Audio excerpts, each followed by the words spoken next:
O may good news tayo, pero may bad news naman. Doon sa mga nananawagan na sana ay may managot na congressman, may makasuhan na congressman.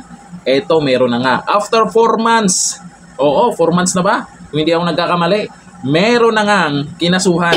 O eto, sa post po ni Kipichos, yung congressman na to, bakit siya kinasuhan? Good news. O eto, sa good news muna. After 4 months, may nakasuhan na ring congressman. Ay, good news talaga yan. Pero ito ang matindi. Ano kaya yung bad news na sinasabi niya? Bad news! Si Kiko Barsaga lang. Mark safe pa rin si Martin N. Saldi. Bakit po? Si Kiko Barsaga, sigurado naman ako, ewan ko lang sa inyo, na hindi po buhaya yan. Galit nga sa mga buhaya yan. Isa nga yan sa maingay dyan sa Kongreso para i-booking kung sino yung mga buhaya. I-booking yung mga galawan nila. Pero siya yung nakasuhan. Siya pa yung unang kinasuhan. Ang sabi ng iba, baka gusto lang patahimikin kasi talagang maingay ito si Congressman Kiko Barsaga sa social media at nagba-viral pa yung mga post niya. Pero matapos siyang kasuhan, nag-iingay pa rin siya. O eto sa balita. Ang sabi dito, kinasuhan talaga ako? Totoo namang kurap kayong lahat. Dapat sana may mga ganyang ibang congressman. Ito ang matapang na reaksyon ni Cavite 4th District Representative Kiko Barsaga matapos siyang ipasabina ng Department of Justice dahil, yan, may mga ikinaso sa kanya kaugnay umano ng kanyang mga pahayag laban sa PCG. Batay sa sabina na inilabas ng Office of the City Prosecutor, DOJ, Building, Quezon City nitong November 12, 2025. Si Barsaga ay inimbestigahan sa ilalim ng Article 142 inciting to sedition at yung Article 138 inciting to ng Revised Penal Code. Kaugnay ng mga pahayag umano niyang nag-udyok ng galit laban sa pamahalaan at mga ahensya nito. Hindi nagpakita ng takot si Barsaga sa mga kasong inihain. Sa halip, binanatan pa niya ang Philippine Coast Guard na kanyang tinawag na kurap. Diba? Akala niyo mapapatahimik niyo to? Tila iginigiit ng mga kasong ito ay panggigipit sa mga matatapang na bumabaktikos sa katiwalian. Sa kanyang Facebook, hindi nagpigil ang kongresista. Ito ang sabi po ni Congressman Kiko Barsaga.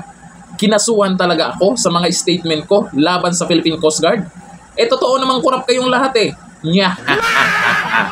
Sabi po niya, bakit yung iba may kilala ako na nagyayaw-yaw na itong nakaraan? Dahil sa isang congressman naman na may proyekto na questionable. Nagyayaw-yaw nakaraan talagang maingay sa social media yon.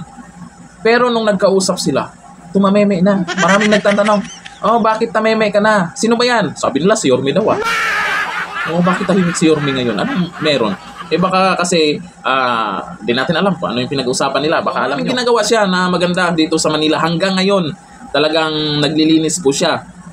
Yun nga lang, bakit mukhang nag-iba yung timpla pagdating sa mga congressman na binanatan niya na itong nakaraan? Maganda din naman yan kung talagang, ewan ko lang, depende sa inyo kung paano nyo basahin yung mga galawan nila. Sa mga nagko-komento kasi karamihan, bakit nagkaganon? Bakit iba na yung galawan? Kagaya dito kay Congressman Kiko Barsaga, katakot-takot na kaso ang kakaharapin niya. Pero, lalo pang tumapang. Ayon dito kay Boss Pongs, baka ito na yung sinasabi nila na maraming makukulong bago matapos ang taon. Pero ang totoong may mga sala ay malaya. Ay, yung iba tumakas na nga. Nasa Amerika na daw. Sabi ni Felix Carlo Cavan, true talaga sinabi ni Congressman Barsaga, this government no longer serves the interests of the people. Nako, mukhang nakakalungkot po yan kung totoo yan. Sabi ni Supreme, kinasuhan ang hindi kurap, pero yung magnanakaw, patuloy na nagnanakaw. Yun nga, walang kabusugan pag buhaya. Ang buhaya kasi kahit busog yan, kakain at kakain pa rin yan. Pero wag ka. Itong si Congressman Kiko Barsaga, patuloy na sinusuportahan ng mga followers niya.